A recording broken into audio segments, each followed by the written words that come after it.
today I am White Van Man and we're heading to go and get some MDF, and that's going to be the forms for Bernard's mould. And so I'm going to one place where the ones have been cut by CNC, and then I'm going to go and get the stock, which will be the replacements and all the repetitious ones that go all the way, repetitious is that even a word, all the copies which will be placed along the main section of Bernard. Right, nearly there, nice day, sunny. This series is the story of the new amphibious Arctic vehicle project named Bernard.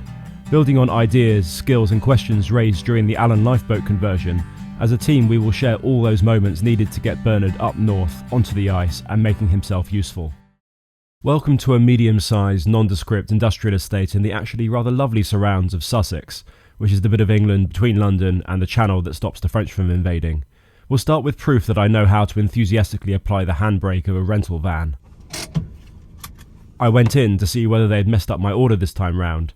They'd done no such thing, and the staff were instead rather helpful. My order was ready, and they helped to load the back of the van. Not because these 3mm MDF CNC cut forms were heavy. The ones you may recall were created from a technical drawing, upscaled from those we built the Bernadette prototype from. Care was needed though, since they were large, fragile, and it was windy.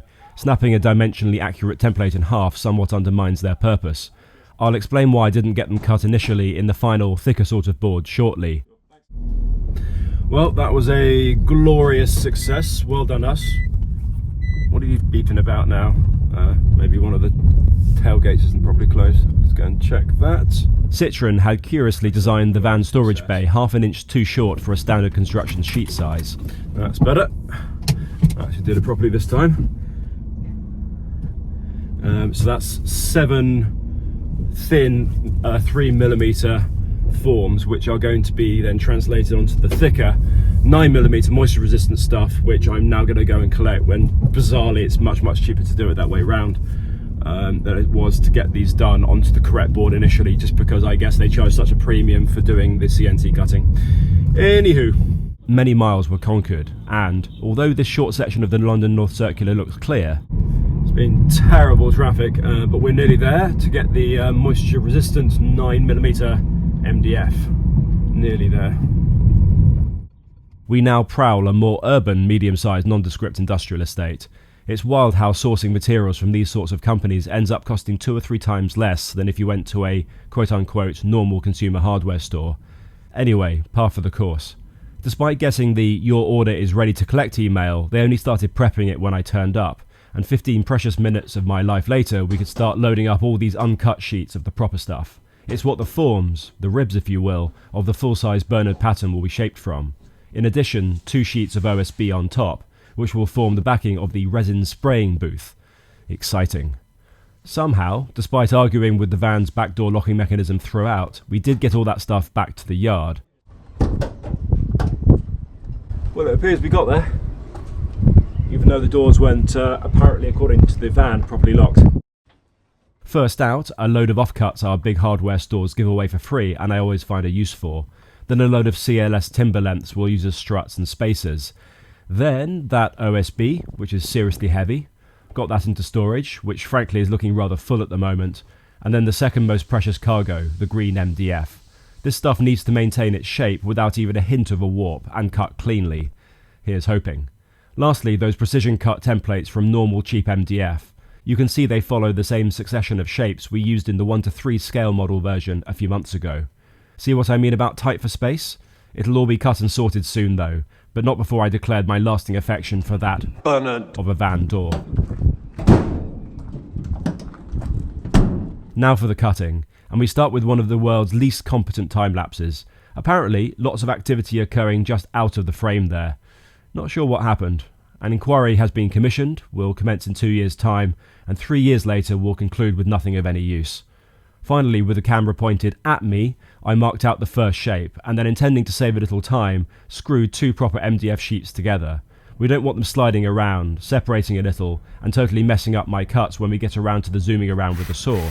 I've also made an adjustment to the template for the main body part that'll dominate 3/4 of the length, as I felt the scoop was too extreme once I'd seen it at full size. Jigsaw time, and I'm sure this choice of tool, especially on the straight sections, will raise a few eyebrows. I have to admit that I loathe jigsaws as tools, but they do claim to fulfill multi-roles. Straight cuts are a lottery though, even with a quality blade and progressing slowly. Anyhow, I did this many times, and only lucked out when I tried to do 3 sheets at once, and seeing that the blade distorting around the corners was a problem. I noticed quickly, so I could back up and correct the mistake. I have a new saw for straight cuts sat with me now as I write this, and may reward your staying power at the end with a reveal of what I've gone for. Others of you on board the Project Bernard team, and back to and before our Alan's Army days, will notice an important transition. It's now boatyard work shorts wearing season, even here in southern England. These forms are much smaller. They also lack the curved semi-twin keel shape. In fact, 5 of the 7 forms are dedicated to just the frontmost 1 metre of the shell. The 3-dimensional shape of the snub nose is complex and needs lots of guidance using these ribs. But most of them do look more like this one. The rearmost form is slightly smaller, and I'll show you why another time, since I'm inexplicably thrilled to show you the offcuts. I tried to get as many forms from as few sheets as possible, but geometry unfortunately doesn't bend to my will, no matter how many times I try to negotiate with it. Very smart, don't you think? If you do not, please keep your thoughts to yourself at this stage. People, we're making progress, look at that. We have forms everywhere. I now need to put them all in the right order and then cut them together.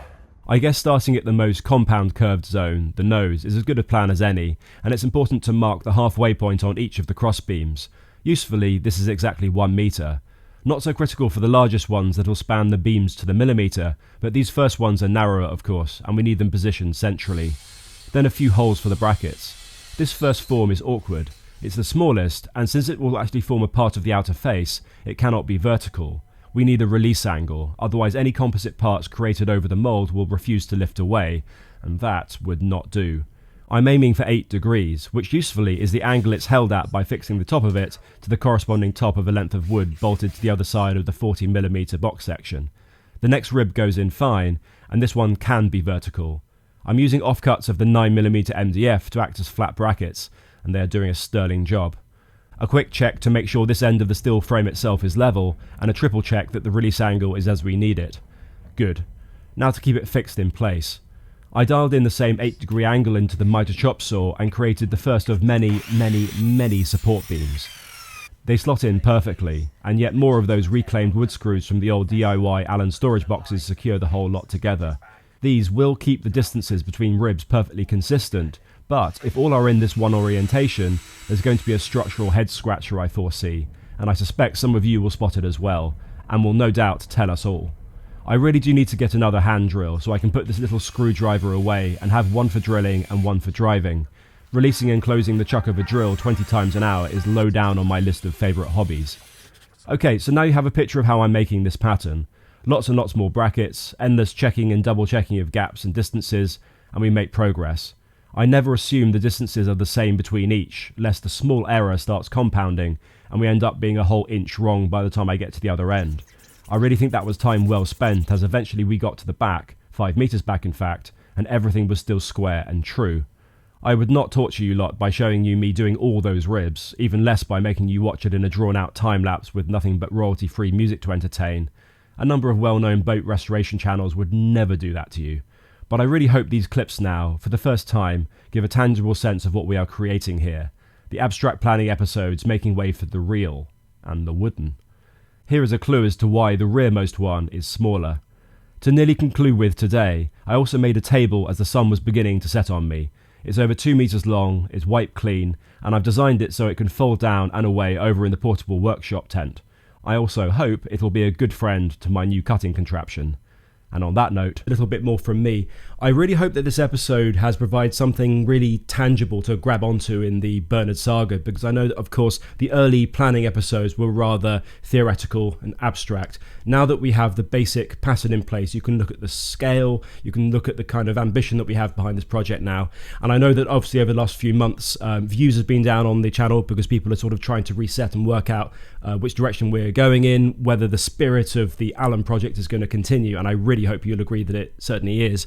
Those of you who are supporting the channel, both online and offline, thank you. It's amazing how much momentum has been kept from those of you who really have stepped up to help the whole thing become reality.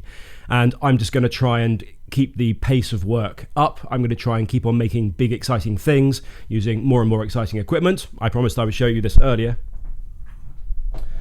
This is my new toy. It is, as you can see, a circular saw. But importantly, I already have a couple of circular saws. This one is a track saw. This is a small part of the track, and that means that I can cut large sections in a straight line, which is super important. We've got a whole lot of paneling coming in, particularly for the side of that Bernard mold. Anyway, so that's just going to be another thing which I can install, in fact, on that table that I just showed you me making down at the boatyard. I don't think I have anything more profound to say than all of that. I'll leave you to your evenings. Thanks very much for everything. Cheers and bye.